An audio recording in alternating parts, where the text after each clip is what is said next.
Урматтуу кыргызстандыктар, саламатсыздарбы? Өзүңүздөр билгендей, жакшы билгендей мен жыйнадым, ызы чолуу эле атасыздар баарыңыздар. Бул караңыздар, аркасында эми биз чөл деп көрүп калганбыздар. Мисалы Саудия, Сауд Арабиясы десе чөл деп.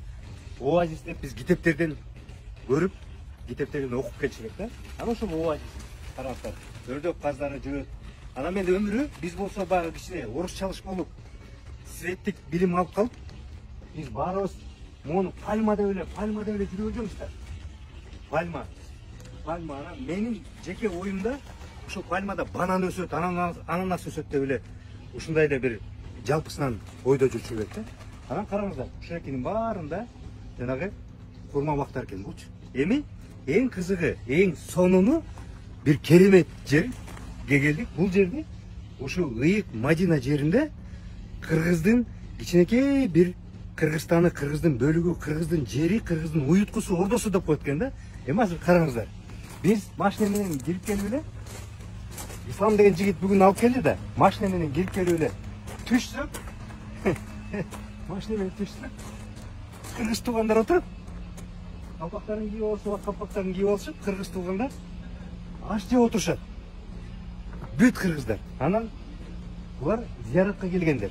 Умрага, ажылыкка дейли бул жак келгендер. Дайыма ошо кыргыздын жерине келетик, ушул жерге келебиз дешет экен да, кыргыздын ордосуна. Ушул керемет жер иштегени дагы 10 чакты кыргыз балдар иштейт экен. Анан ошол экени жап-жаш 27 жаштагы Ислам деген кыргыз жигит, Казарманда туулуп өскөн Ислам деген кыргыз жигит ошол экен баарын түптөп, азыр келатып, жолдон келатып сүйлөштүм да. Ислам бул жерге 5 жыл мурун, 5 жыл эле, 5 жыл мурун шопур болуп келген экен. Келип анан ушул эки бакты ушул жерде ижарага алып, ар бир багын арендага алып, анан бул жерге биздин балдарды иштетип, бул кыргыздын эле борбору эмес, бул жака казактар, Борбор Азиядан, СНГ өлкөсүнөн, Орусиядан, орус тилдүүлөр, казак тилдүүлөр, өзбек тилдүүлөр баардыгы ушул жерге келишет экен. Мына керемет нерсе да. Анан эми Ислам мырза менен тааныштык, 27 жаштарына айттым, ушунун баарын кылган. Эми могул жерде өзү бир кичине кыскараак Ислам айтып берсин, мен дагы видеодо дагы Ислам жөнүндө айтып берем. Бирок караңыздарчы, могу түрлөр. Ислам айтып койсун, могу түрлөрүн ушул эмне сатасыз, эмне кыласыз? Бул биринчиде турган форма бул ажва алия деп коет. Пайгамбарыбыз өзү жакшы көргөн. Жана көп жешлеке хадис айтып кеткен, кимде ким ачкарын 7 дана ажва алия формасын жесе, ага ошол күнү сыйкыр да, көз тийүү да, керек болсо үй ичип алса да таасир бербейт деген да. Ошол биринчидеги хадис. Экинчиси, бул тоз ошондо Медина шаарында Алия Авали деген районда гана өсөт. Башка Саудия боюнча. Бул именно ошол кызы. Пайгамбарыбыздын мечитине жакын ошол жерде өсөт. Ошону пайгамбарыбыз өзү мактаган. Жана ошондой дагы бир хадис бар.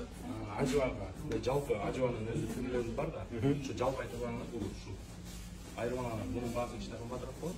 Булар кичине арзаныраак. Бирок бул менен мунун айырмасы бар, э? Окшош. Болгону жери айырмаланат. Бул харамдын ичинде жана пайгамбарыбыз өзү белгилеп кеткен Авали деген район. Ошондо бул кымбатыраак болсо керек. Кымбатыраак. Бул арзаныраак. Бул королевский формасы. Бул да королевский мажнун деп коет. Ошонун түрү арзаныраак. Ошондой эле ажонун дагы арзаны бул ошондо Мадинанын сыртында өскөн ажо. Мадина шаарында. Саудияда бирок Мадинанын сыртында. Ошо. Анан булар дагы ошо арзан кетет. Анан кайра эле ошол жаныбек айткан формалар. Бул сугай деген форма. Өзү жана бизде сахар менен ооругандарга жакшы. Могул, э? Ислам, кайсынысы ушул сиздердин бактардан могул жерден өсөт? Биздин бактан өскөн бир айдын ичинде тегелет. Бир айдын ичинде чоң бир айдын ичинде. Даже андан эрте. Анткени бул жердин бизде курманы багбандар деп коет, бизде ушул ишчилер бар, жакшы караган себептен курма өзгөчөлөнүп турат. Суу таза суу менен сугарып алганда курма жакшы чыгат. Даам болот, ошон үчүн бизге тезирээк. Муну ошол биз башка шаардан айланадан алып келебиз. Экспорттайсыз деп айттыңыз, э? Экспортко да кетет. Кайсы шаарларга өлкөлөргө кетет? Биздики Россия, Казакстан. Өзбек негизгиси ошол жака. Ошо көп алгандар ошо Өзбекстан, Кыргызстанга да бар.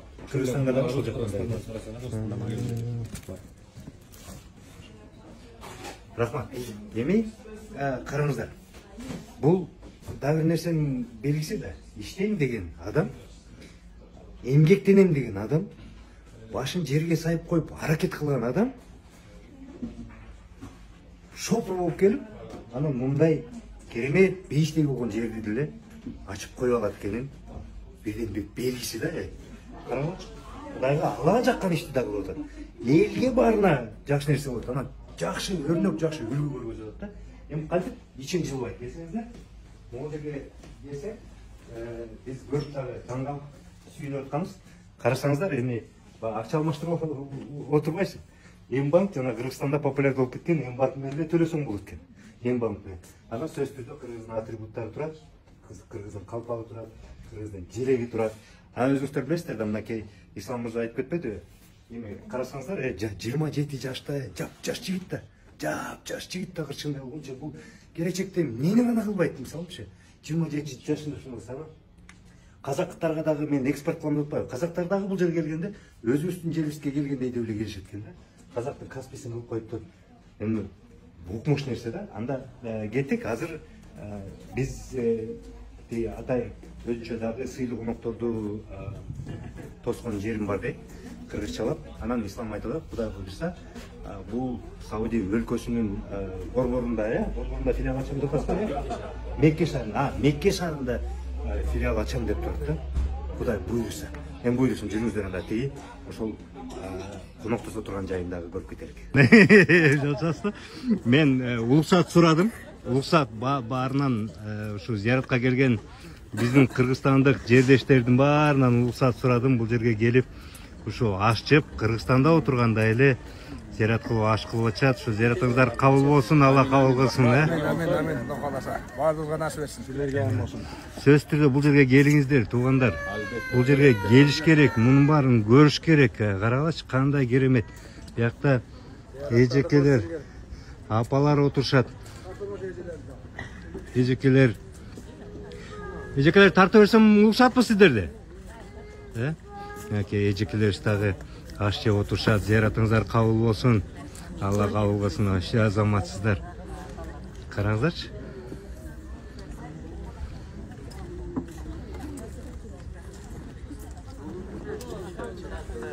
Бүт кыргызстандыктар бул жерге келишет экен. Саламатсыздарбы? Ушунун баарын кылган мынакей могул Ислам деген жигит. Вообще 27 жашта азамат экен.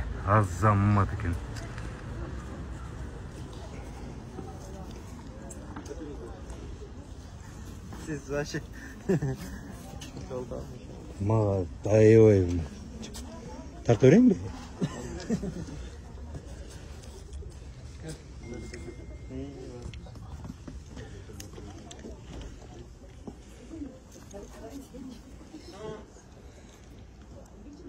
Бул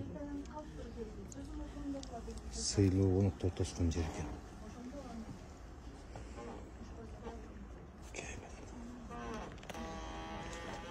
экен. Так что ушакташ отура бербей умрага келели. Молбу? Пайгамбар саллаллаху алейхи вассалам айткан неме ушул да. Күнүгө 7 түштүк жесеңиз, эч кандай сыйтыр, жамандыктар көз тийбейт.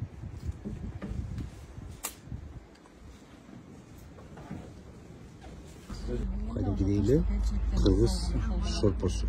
Биз экөөбүз башта эле көп Мынакта кыргыз шорпосу. кадап калат, жеткирип алып, ошондо эми үй бүлөмдү эле чекай болдусун келгени. Чынлары. Көрүп алса анан. Ислам мырза, мен туура эмес айтсам, оңдоп туруңуз, макулбу, Бул бактынчы. Бул шундук баг экен. Курма багычы. Бул Мухаммед пайгамбарыбыздын багы деп коет экен да, негизичи. Себеп дегенде, ошо көп пайгамбарыбыз менен байланышы бар экен да. Анан бактын мунун ургачысы кызы, эркеги бар экен да.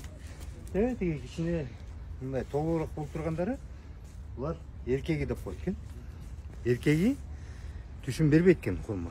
Курманы түшүмдү ушул ургачысы берет экен да.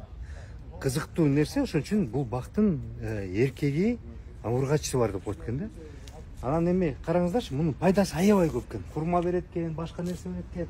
Анан жана чоң кемелерди бизде илгертен бери аркан менен байлап жүргөндү карасаңыздар, могул арканды моунда чыгат экен да, көрсө. Бак бүт ушундай менен экен. Ушундан оронуп жасалчу экен да. Анан эми кечирип коесуздар туугандар, мен аны айтышым керек. Айтпай койбосом болбойт. Могу эркек багынан түшүм чыкпайт экен, бирок ал жерде ушундай өсүмдүк чыгат экен. Муну багы майдалап аны чыгарат экен. Ушундай. Ушул Ислам мырзанын борборуна келсеңиздер бар экен көп. Жытычы. Жыты кадимкидей эле кечирип койгула. Жанагы эркектин эле спермасы, мен кечирим сурайм да. Жыты так эле ушундай. Анан неме? Туугандар, муну эме деп коет экен. Бала төрөбөсө, же эркек ошерекини эркек төрөй албаса, аял киши дагы колдонсо болот экен. Бул жерге келип алып алсаңар болот эми. Көрүшүңөр керек экен да. Анан эркекке да күч берет деп айтып атат да. Так что бул бир чекесин эле мага айтып берип атышат. Андан тышкары мунун пайдасы көп экен, аябай. Майда чүйдөсүнө чейин пайдалары көп экен да. Келгиле.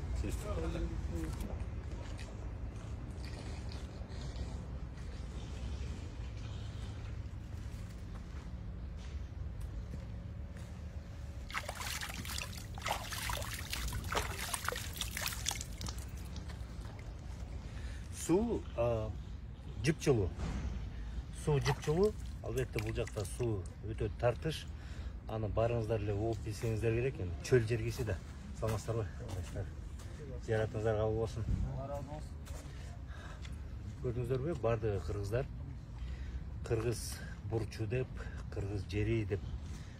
Кыргыздардын баары келет экен албетте бул жерге. Азамат биздин карасаңыздар бир жапжаш эле бала. 27деги бала. Ушундай бурч кылып түзүп коюп, муну ижарага алган экен. Мунун баарын ар бир бак бул алтынга тетеди. Себептен де биздин курма, финиковое дерево, финиковая пальма деп айтып көнүп калганбыз. Кенекей теткич жерде карасаңыздар, тепкич менен чыгып, акырын курмаларды чогултуп анан сатат экен. Эми мындай да тилекке каршы биз каалайбызбы, каалабайбызбы, мен көп нерсени ачык айтып эле ошон үчүн көп адамдын душманы болуп жатып калам. Кыргыздын бир ооруларынын бири дарты бул жалкоолук. Биз жалкоо келебиз жалпысынан. Көп учурда анын арасында ушинтип исламга окшогон бала эмгектенип 27 жашында ушундай нерсени түзүп койсо, кубанбай койбойт экенсиң да. Аябай ыраазы болдум. Мен бул жерге келип аябай ыраазы болуп ошол жигит менен суктандым да. Биздин өлкөдө, биздин мамлекетибизде 27ге чыгып алып, өзүн бага албай жүргөн адамдар толтура да тилекке каршы. Каралачы бул жерде канча мээнет кылып, канча жакшылык кылып, Кудайга жаккандай иштерди кылып, өзү да акча таап, үй бүлөсүн багып, 10 бала иштейт дейт азыр бул жерде. 10 баланы иштетип, алар айлык алышат албетте. Алар балдарын үй бүлөсүн багат. Ислам мисалы өзүмдүн үй бүлөм менен, балдарым менен бул жерде жашайм дейт. Мен окуп келип калып калдыбы десем, жок дейт. Бир учурда ошо мен ошо 5-6 жыл мурун учурда бизде агенттиктер бар эле Бишкекте. Ошолер аркылуу ошо биринчи туристтик виза кылып, андан кийин анан тиги жумуш виза кылып анан келдим деп айтып атат да. Могул жердин баары ошондо элестеткиле коро менен курчалган экен. Коро менен бүт баарын курчап коюп, ошереки Мадинанын ичинде. Саламатсыздарбы? Өтүңүздөр. Зияратыңыздар кабыл болсун. Мынакей кыргыздар, кыргыз калпактарын кийип алып, саламатсыздарбы? Керек болсо жилеткаларында кыргыз желектери менен жүрөт. Анан зиярат кылышып, биздин жерибиз деп кетет экен да. Керемет, керемет жер. Мен бардыгыңыздарды эмгектенүүгө, талыкпай эмгектенүүгө, билим алууга чакырып кетем, үндөп кетем. Себептен кайсыл жерде болбосун, дүйнөнүн кайсыл жеринде болбосун, аракет кылсаң, эмгектенсең, сен өзүң гана адам болбостон, аркаңдан толтура кишини бакпастан, канча кишиге ушундай жакшы маанай, жакшы бир сезимдерди гана тартуулабастан, сен дүйнөнү жаңыртасың, элиңди таанытасың, кыргыз элин, кыргыз жерин жакшы жагынан таанытасың. Мисалы канча адам келип ушуну көрүп, мисалы исламды көрүп айтып атат. Канча мына казактар, өзбектер деле бул жерге толтура келет экен. Алар эми мындай сыртынан айтпаса да ичинен айтат, кыргыз карачы азамат экен. Бир кыргыз жигити ошол жерге Мадинага буруч коюп койгон экен, кыргыздын бурчун кылып койгон экен. Аябай жакшы кылып койгон экен деп суктанат да. Аны ошентип кыргыздын аброю, кыргыз жеринин мындай даңкы ошентип эле көтөрүлөт да. Ушундай менен көтөрүлөт. Жөн эле көкүрөккө чаап эле жанагы постордо отуруп комментарий жазгандан эмес, ушундай эмгектен көтөрүлөт, билимден көтөрүлөт, жөнөкөй эле бир мээнеттен көтөрүлөт да. Ошентип туугандары, иштейлик баарыбыз, аракет кылалы, анан исламдан көбүс өрнөк алалы.